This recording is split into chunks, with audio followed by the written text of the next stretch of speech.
We're here with Mike Gilbault, who just went through the obstacle course in the slalom, and tell you what, it's an exciting thing. And Mike and I happen to have a little bit of background together because we're going to be experiencing wheelchair softball because he is the player coach for the Boston Rolling Red Sox. There we go. And so, so here you are and performing at the Veteran Games. And tell us a little bit about your background as a veteran.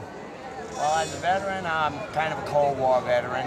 I was in from 77 to 81 as electronic warfare system specialist. So I got a very good school, and Uncle Sam basically got me my ticket to college because when I got out, all these companies wanted to hire me because of the good schooling Uncle Sam gave me. And they paid my tuition, and I ended up a design engineer thanks to the Air Force, basically.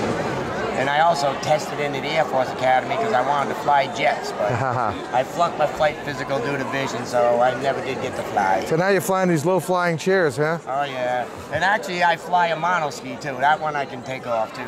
Oh, that good. one leaves the ground a lot better than this chair does. So anyway, and we were talking just for along the side of wheelchair softball. The Nationals are coming up. You're going to be there. It's back here in Omaha in 2 weeks. So, and I know you're a Red Sox team, of course. I come from Tampa, so, you know, we're in first place at the moment, so I don't want to say too much about that. But anyway, you're excited about that, getting ready for the... Oh, I'm very familiar with Tampa and Doyle, man. Matter of fact, that's who we beat for the Division II championship, our last Division II championship.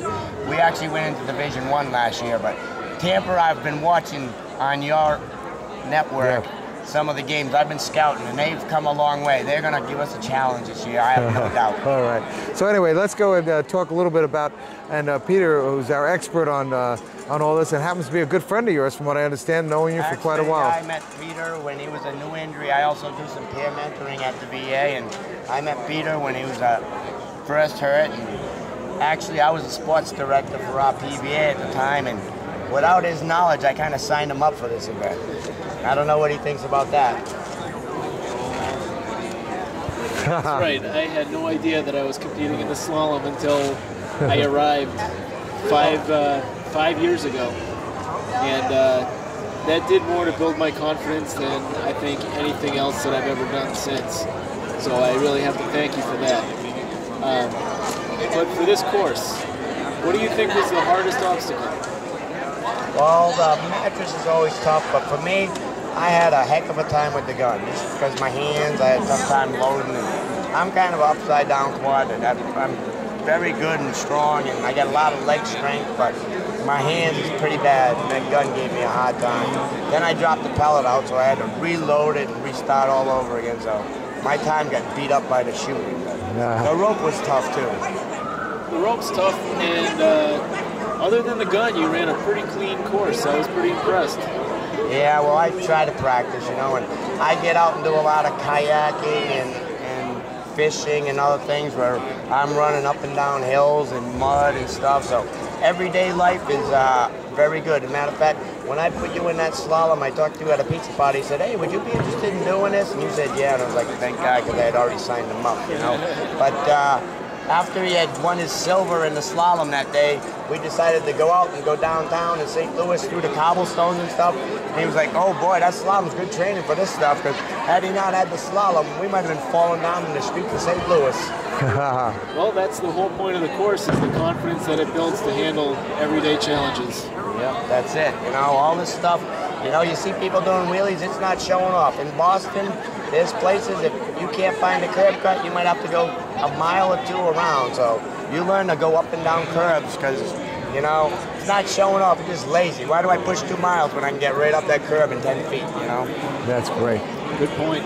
Okay, so last word for you is we talked about sports, we talked about going out there and competing and stuff like that, finding teams to do something like that, and I know you have a message about that. Yeah, well, I think the games is about introducing, we have so many varied events at these games, it's wonderful, so many sponsors do all this stuff, but it's to show everybody, no matter what you were interested in before you got hurt, you know, there's a way to do it, you know, and that's why we have so many things here, and it's to give them a taste.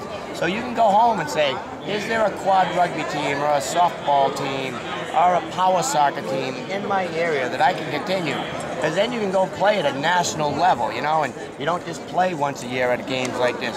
You play regular tournaments and games, and like you said, we fly home 6 days later, we fly right back here to play the national championship for softball. So. And they will be on X-Able, so if you'll get a chance to see that, it's going to be very exciting. I've seen some of your coverage, and I'm looking forward to having, hopefully, the Red Sox and the New York game taped so we can show our Red Sox, at least we can beat New York.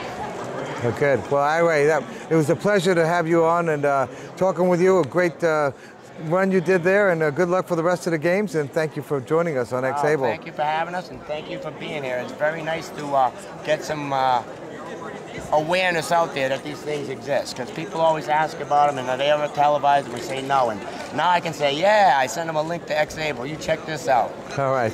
This is Rob Rowan and Peter Moore with our great friend here, the Roland Red Sox catcher manager, Mr. Gilbault. Thank you. Thank you, Rob. Thanks, Pete.